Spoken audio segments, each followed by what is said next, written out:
Yeah, what up? This is Ritz, and you are now watching hot new hip hop.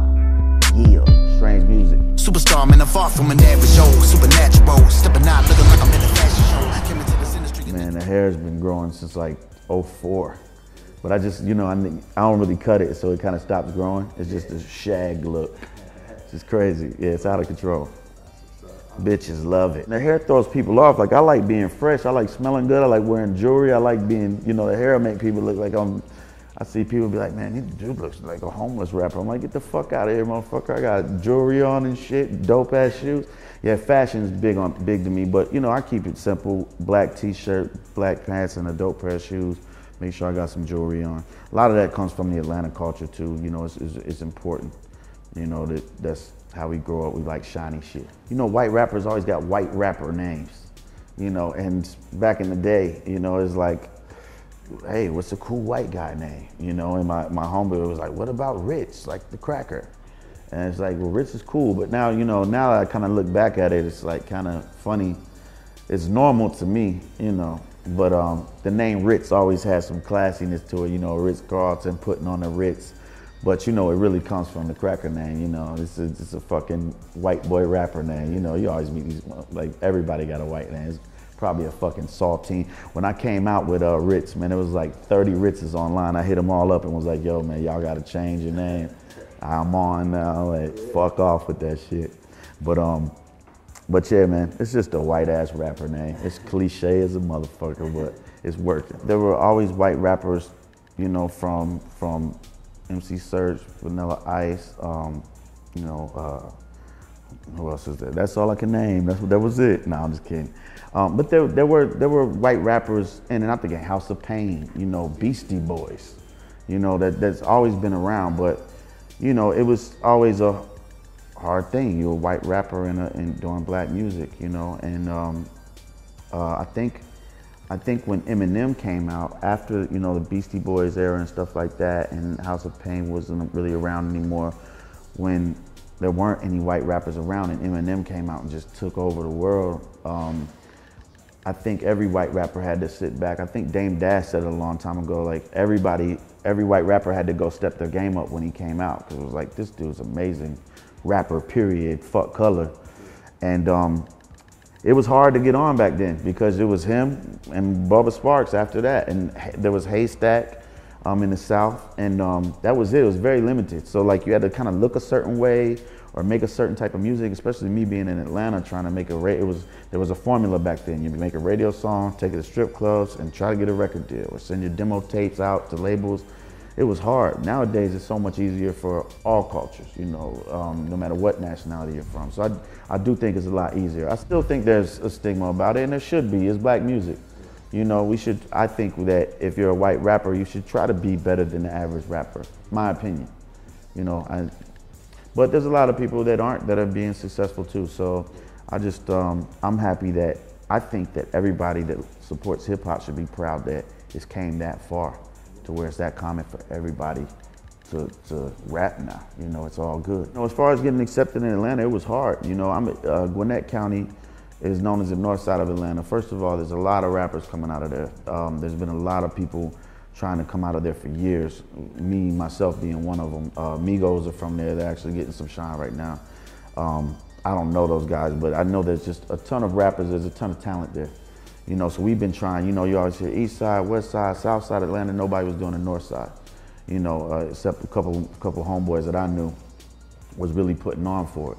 I put on in a different way for it, just rapping. I've been rapping about it since the 90s, so it's just like, but there wasn't an outlet for hip hop in Gwinnett County back in the day. It was a suburb, so I had to go to the hood or go to, a strip club and perform. So yeah, with the type of music I did, it was crazy hard to get accepted for a while. But I think the better I got and the more I was just out there, the more, accepted I got. And I'm still fighting that battle. And that's with just rap, period, I think, with any city. But as far as Gwinnett goes, the north side, I mean, I got a lot of love, and I want to put on for them because I know there's so many guys. I just want to help break the door open for them because there's so many other people that rap with talent there that deserve a shot. I feel the momentum, and it has to do with the title of Next to Nothing, really, because I can feel the momentum in the air, and like my career is never really blown up. It's just constantly at a steady incline, you know? So I feel the momentum getting bigger and bigger and bigger, and it's constantly growing. But I'm never like stable yet. I'm still not stable as that. Is this a career that's gonna last for, like, you know, how long is this gonna last? You know, like, cross your fingers that these people keep supporting you and it keeps growing. Because if it were to stop at the number you're at, can you really live off this for the rest of your life? And the answer is probably not. You know, it's got to grow more. So that's why I'm still, even though there is momentum and my life's changed so much, I'm still so hungry for more. I mean, this project means a lot to me, man. It's my second album, you know, so there was a lot of pressure on, you know, making sure it was better than the first or just as good. So it means a lot, man. You know, the title itself, Next to Nothing, it just, you know, I've had a lot of success, but, you know, I'm happy to be where I'm at, but I still got a long way to go. So that's kind of what the title is. Even though I did finally get somewhere after all this time working hard, trying to get in the music business, I still have next to nothing because it's, you know, that's the music business. So I'm kind of just being honest about my situation and just, I got one foot in, one foot out, and it's just, you know, a lot of that comes through in the music, but crazy excited about it, man. I'm getting a lot of support, and I'm really proud of the songs that came out of the project. Yeah, well, production-wise on the project, I got several different producers. Lifted, who I worked with before on the last one, Lifted did Lamborghini Mercy. He's a good music producer with Kanye. He did 2 tracks on the album. Seven from Strange is in-house producer for Strange Music. The record label is, you know, did a lot of records on the album.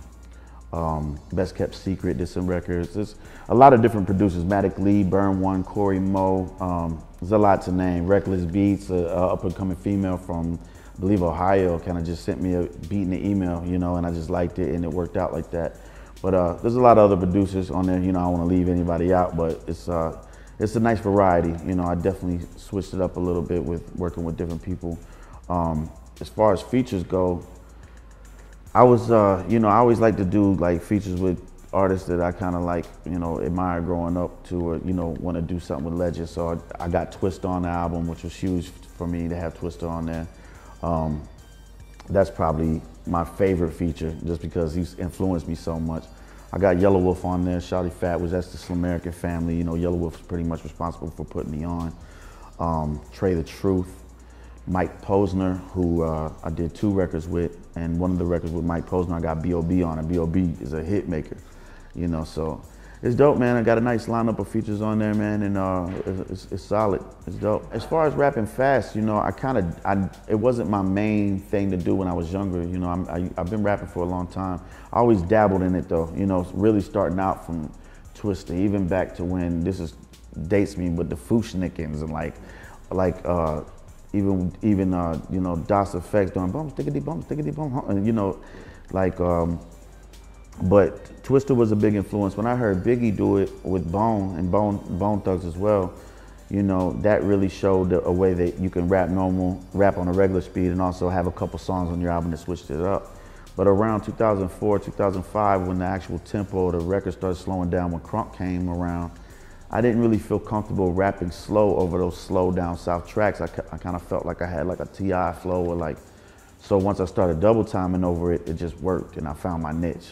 So, and that's how it happened. So it's like, it just turned into being my thing, you know.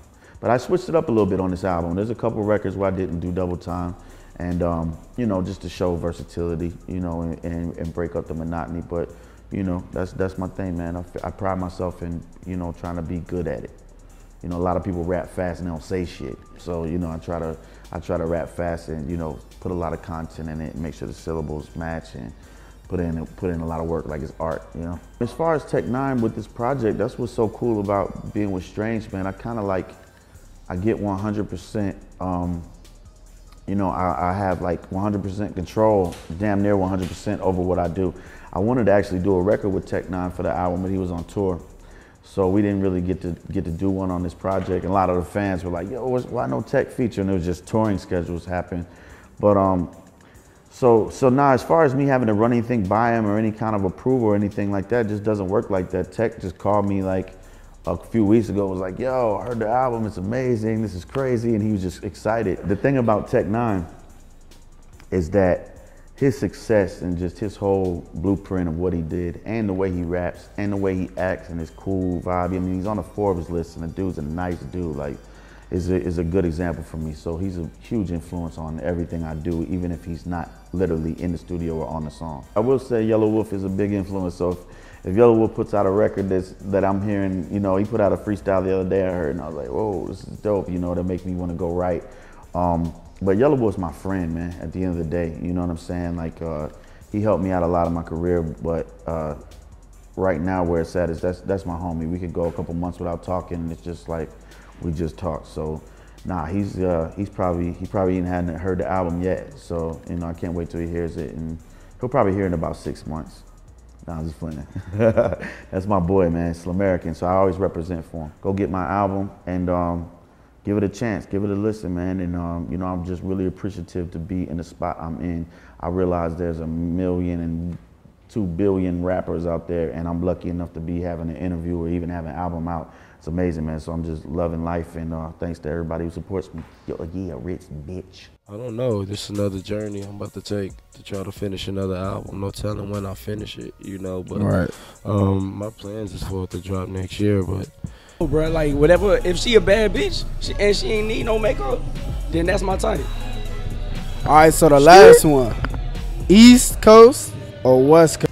I fell in love with the culture of hip hop is because of the transparency and the honesty about things I could relate to, and